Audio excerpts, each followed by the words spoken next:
El destino de los alemanes de los Súditis es probablemente uno de los más trágicos del siglo pasado.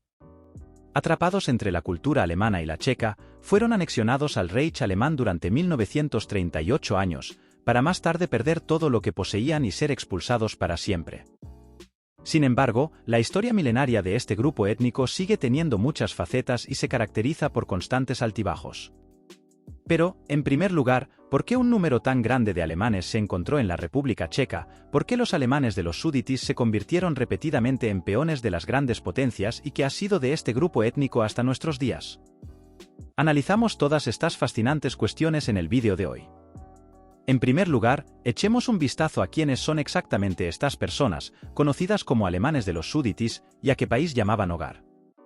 Los alemanes de los Súditis son un grupo étnico de ascendencia alemana que históricamente se asentó en las regiones fronterizas de lo que hoy es la República Checa, sobre todo en los Súditis. Los Súditis son una zona situada a lo largo de las fronteras noroccidental, occidental y meridional de la actual República Checa. Comprende un territorio montañoso caracterizado por los llamados Montes Súditis y otras cadenas montañosas. De ahí viene su nombre. Y a lo largo de la historia, la región siempre ha sido un crisol de culturas y pueblos diferentes, y en particular un lugar de encuentro de tribus germánicas y eslavas. Pero, ¿cómo surgieron los alemanes de los Súditis? En primer lugar, es importante mencionar que el término alemanes de los Súditis no surgió hasta el final de la Primera Guerra Mundial y la fundación de Checoslovaquia, y desde entonces se estableció como término colectivo para los más de 3 millones de alemanes de las tierras checas. Anteriormente, a menudo se les denominaba bohemios alemanes, moravos y silesianos. Sin embargo, en aras de la simplicidad, utilizaré el término colectivo alemanes de los Súditis para referirme a todos los grupos étnicos históricos. Esto se debe a que sus raíces se remontan a la Edad Media. Durante este periodo, numerosos colonos alemanes se asentaron en el Reino de Bohemia, un territorio histórico que abarcaba aproximadamente lo que hoy es la República Checa. Fueron invitados por los gobernantes locales a cultivar y desarrollar la tierra. Y esta migración sentó las bases de un paisaje cultural rico y complejo en el que las influencias alemanas y eslavas se entremezclaron e interactuaron. Al principio, las fronteras no estaban tan claramente definidas y existía una transición fluida entre los territorios alemanes y eslavos. No hay que olvidar que toda la región formaba parte de un imperio común, el Sacro Imperio Romano Germánico. Y Bohemia se consideraba uno de los estados miembros más importantes del imperio. En particular, la dinastía de Luxemburgo, que llegó al poder en el año 1300, consolidó la posición de Bohemia como potencia central del imperio. Bajo el reinado de Carlos IV, uno de los monarcas más notables de la Edad Media, Bohemia vivió una edad de oro, pues no solo era rey de Bohemia, sino también soberano supremo de todo el Sacro Imperio Romano Germánico. Convirtió Praga en la metrópoli cultural y política del imperio, atrayendo a la ciudad y sus alrededores a mucha gente, sobre todo de las regiones de habla alemana. Y esta tendencia continuó cuando los Habsburgo tomaron el control de Bohemia a partir del año 1520.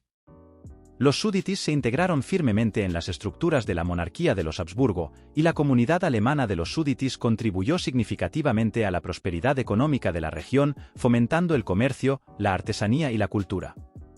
Al principio, los alemanes de los Súditis vivían en relativa armonía con los pueblos eslavos vecinos.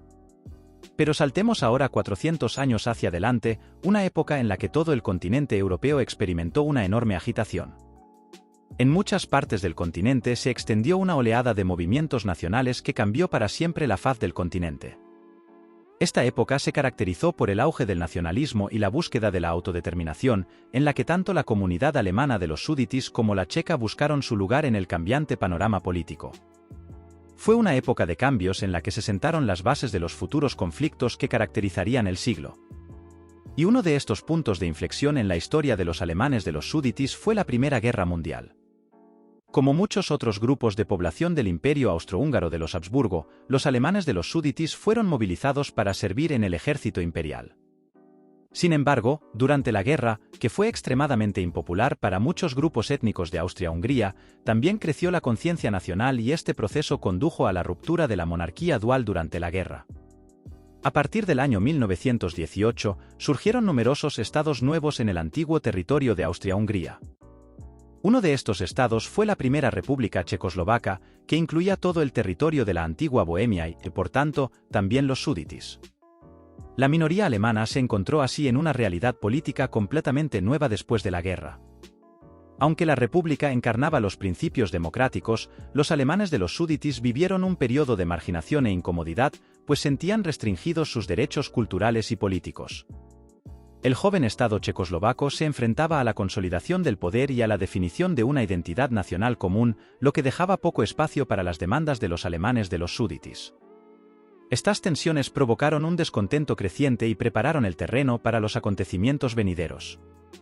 Al principio, muchos alemanes de los Súditis intentaron activamente ayudar a dar forma al nuevo Estado, pero a partir de los años 30 surgió un grupo de negativistas que rechazaban tajantemente el Estado.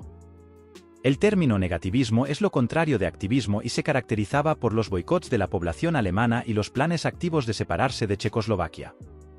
A partir de entonces, el llamado Frente Nacional Alemán de los Súditis, una organización estrechamente vinculada al nacionalsocialismo, configuró el discurso político exigiendo la anexión al Reich alemán. De este modo, el descontento de los alemanes de los Súditis chocó finalmente con las fantasías de gran poder de Hitler. Para Hitler, este conflicto étnico fue, por supuesto, una verdadera bendición. En el año 1938, firmó el Acuerdo de Múnich, un tratado diplomático que representó un punto oscuro en la diplomacia europea. Bajo la inmensa presión de la Alemania nazi y con el consentimiento de las potencias occidentales, se acordó la anexión de los Súditis al Reich alemán, sin que la política checoslovaca tuviera nada que decir al respecto. Este acto de anexión fue una clara señal del fracaso de la política de apaciguamiento de las potencias occidentales que permitieron a Hitler continuar durante mucho tiempo con la esperanza de que acabara entrando en razón.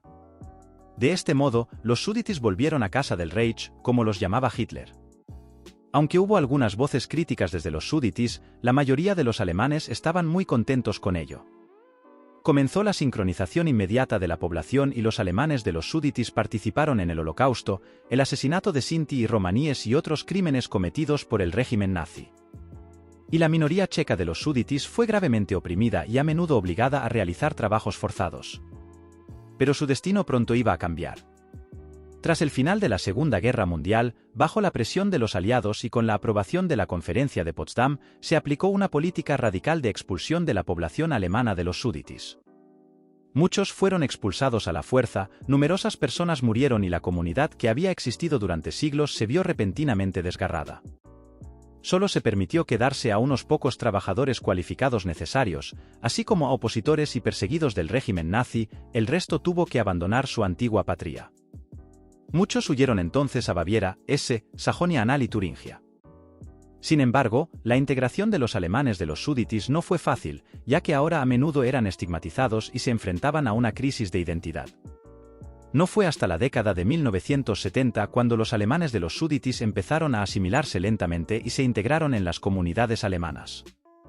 La Landsmannschaft de los Súditis alemanes, organización que representaba los intereses de los alemanes Súditis expulsados y hacía campaña por los derechos y el reconocimiento de los expulsados, desempeñó un papel importante en este proceso.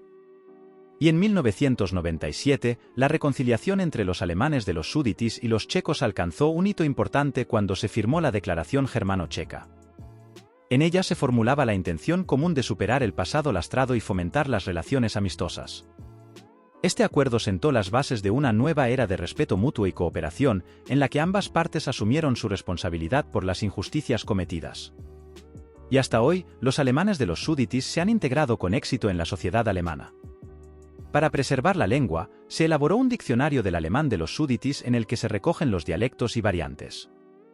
Y en Múnich, el Museo del Alemán de los Súditis cuenta la historia milenaria de los alemanes de Bohemia, Moravia y Silesia.